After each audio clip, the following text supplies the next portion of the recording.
Guys, I'm getting a lot of mixed messages about what I look like.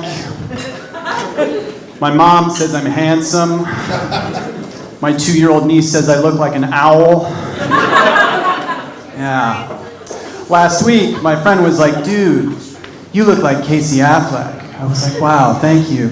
And then this week, my other friend was like, dude, you look like Tig Notaro.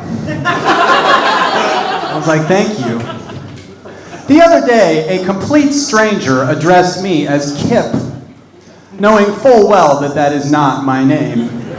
And the messed up thing is that I responded immediately. I was like, hey, Kip, yeah? I'm what you call a high-functioning depressed person. Thank you. I think you're a school teacher, right? Yeah. Remember, God bless you, sir. I'm a high-functioning depressed person. I work hard, and I cry harder. And when it comes to depression, I'm an overachiever about it. The other day, I was sad outdoors in a park, and I was like, come on, Chris, you can do better than this. You should be inside in the dark. Now, mental health issues do run in my family. My father has OCD. And growing up with an OCD dad is interesting. In high school, when he searched my car and found my weed and my pipe, he sat me down and gave me a 3-hour lecture on the horrors of drug abuse. But after the lecture was over, OCD dad gave me my drugs back because everything goes in its right place. Even click the screen back into the pipe. Lights? Yeah. Lights off in my house was promptly at 10 o'clock. But with an OCD dad, it's more like lights off, on, off, on, off, on, off, on, off, on, off, on, off, on, off, on, off. On, off, on, off, on, off, on, off, on, off, on, off, on, off, on, off. I did try a wonderful new antidepressant. Perhaps you've heard of it. It's called Happiness. It's really good stuff. As soon as I tried it, I wanted all my friends to try it too, but I find it hard to peer pressure my friends into being happy the way I can peer pressure them into doing drugs. Can't really be like, come on, man, enjoy that sunset. What are you, a pussy? Doesn't really work like that. Now, therapy has been super useful to me the last couple of years in terms of getting healthy and getting happy. And, you know, before I went in, I got so bad one night that I started hitting myself in the face over and over and over again.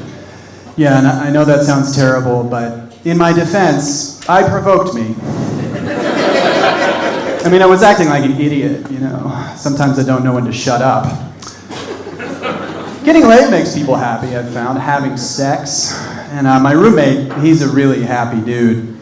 And the other night, he got laid. And the next morning, him and his partner, they were doing that walk of shame out of the apartment in their body language or whatever. And I think it's messed up that we assign shame to people that have successfully had sex. I mean, what do they have to be ashamed about? They just did it. I mean, I was the one standing in the kitchen quietly recycling.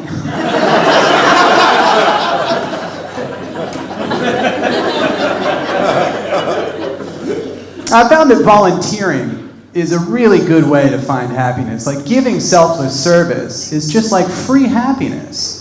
And so recently, I started volunteering with an organization that works with mentally challenged kids called AHRC. Now, it would be a very long time before I learned that AHRC actually stands for Americans Helping Retarded Children. I know, it's messed up, right? But the organization was started in the 30s, and back then, this was before the R word was the R word. But instead of changing the name of the organization to fit the times, they just swept the problem word right under the acronym rug. Then I started volunteering for another organization that fights AIDS, called GMHC. Same deal, it took a while to find out that GMHC actually stands for Gay Men's Health Crisis. And in this case, crisis is the problem word because AIDS is no longer a crisis, but back in the 80s when the organization started, it was. So again, instead of changing the name of the organization, they just swept the word under the acronym rug. And then I got to thinking, how far does this go? And I did some digging. And ladies and gentlemen, I think I have stumbled upon an international cabal of misinformation that you would not believe. I mean, I think everyone in this room has heard of a little organization called NASA, right? Spaceships, space stations, satellites, things like that. Would you believe that NASA actually stands for National Anus Space Administration? Look it up. And then there's the ACLU, right? Fighting for immigrants' rights, underprivileged people, things like that. How about Anus Civil Liberties Union? And the one that just kills me, because my mother and father are part of this one, is AARP. And I don't think that they could sleep at night if they knew they were involved with some group called Anus Retarded People. You guys have been fantastic. I'm Chris Loar. Have a good night.